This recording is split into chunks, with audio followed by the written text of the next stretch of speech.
Guys, okay, so we're going to be going over a free-to-play tier list in terms of how the character is actually useful on a free-to-play account. Now, we're not talking really about constellations, at least for these 5-star main DPS damage dealing characters.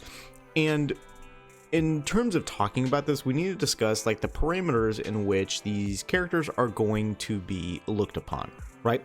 So we are going to be going on a cost value basis of 3 being the total cost, right? And the normal 5-star limited characters are going to be 1 cost, whereas a C6 character is going to be an additional cost.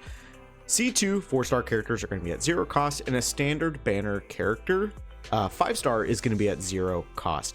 Now, the way these parameters are set for the 4-star characters in particular is because of the fact that if they are not featured on the banner, it is extremely difficult to get the characters.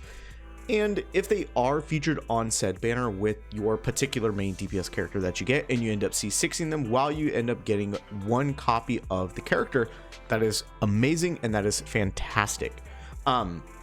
And we're not discussing weapons here. It's just mainly characters in terms of what they bring, right? So starting off with the S tier, these are teams' main DPS damage dealing characters that are able to do 120,000 damage and then some, right? Obviously, we have our main damage dealing characters that are fully capable of achieving this damage, meaning these 4 in particular like scream right away, because of the fact that them themselves are 1 cost, and then they have other characters on the team with them that are additionally 1 cost. Let's take Flynn's, for example, right? You have Flynn's, and then typically you want to be running Inefa on the same team. That is 2 1 cost characters that we have, boom, right there.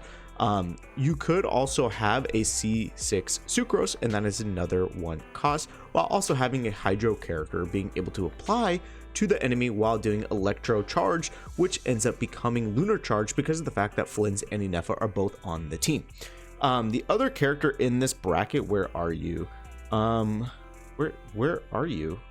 Is Mualani, because of the fact that she's able to deal so much damage with a vaporized team, with Mawika and Mualani essentially being on the same team.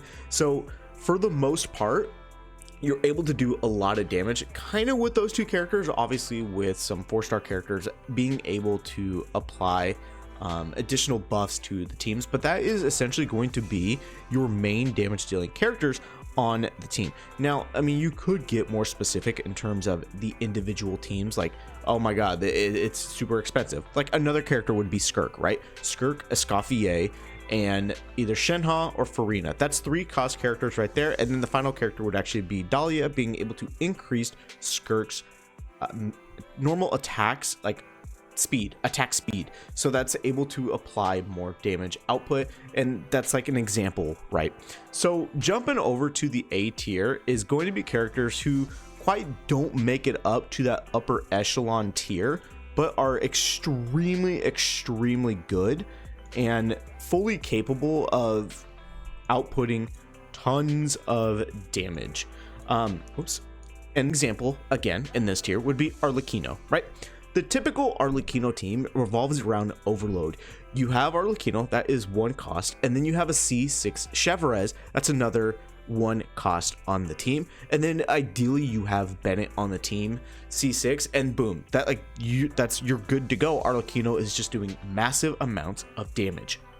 So the encompassing parameters, as you can see, are good.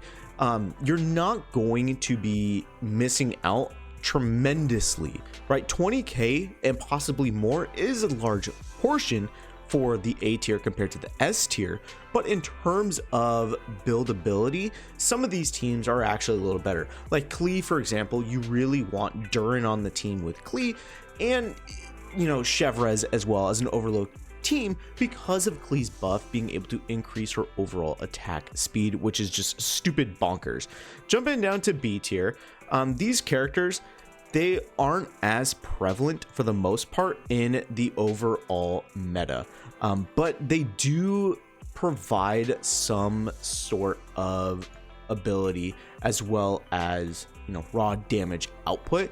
Like I said, it's not on the same parameter and basis as some of the other top tier teams, but these are teams that you can possibly work around. Like Nuvolette, for example, you can essentially run Nuvolette with Farina, and then you can have Shalonen on there for Res Shred, and then your other 4-star character could be like a C2 character of your choice.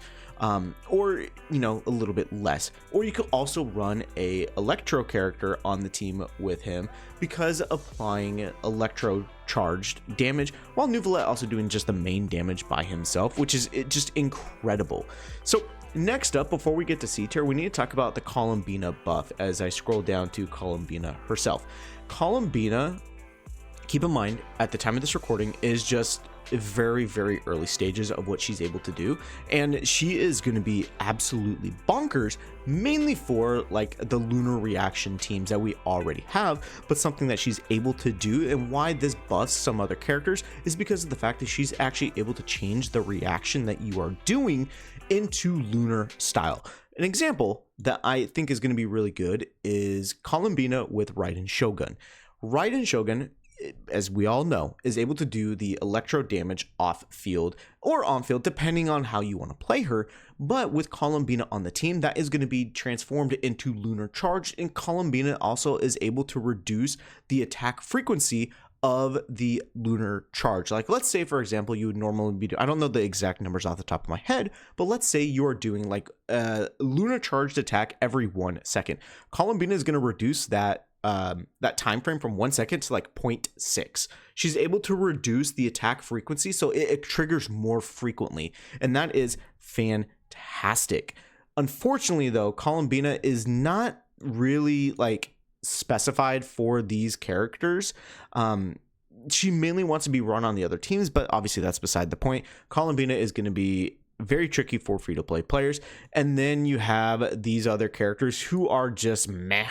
They're not that great, and just the raw damage output, honestly, is not fantastic.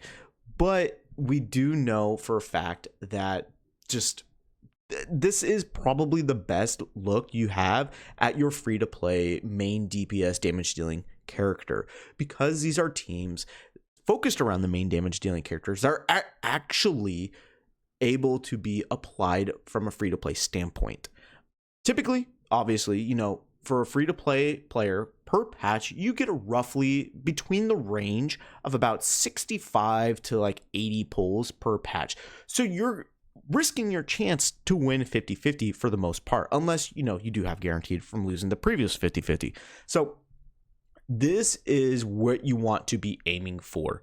The top echelon, the S tier characters, are going to allow you to clear content with more ease. I would say that in the standpoint of S and A tier.